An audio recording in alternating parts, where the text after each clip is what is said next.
Hey everyone, welcome to today's video. So in today's video I'm going to show you how to pull the VAT66 cert, or also known as the eCert of VAT status. So the first thing you do is come over to revenue and then go up to ROS.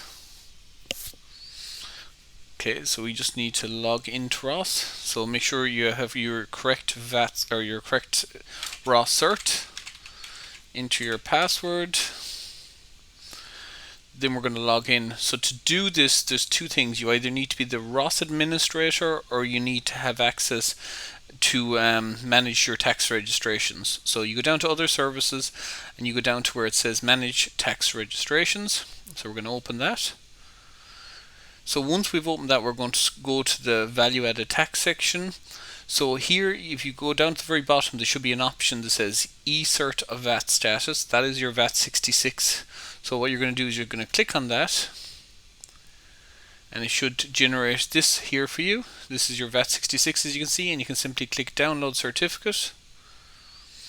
So once you do that, it'll download into your downloads. So I've already done it today, but that's how you do it. So I hope you found this video helpful. If you did, please give the video a big thumbs up, subscribe to the channel, and if you have any questions, please drop them in the comments below. Thanks for watching.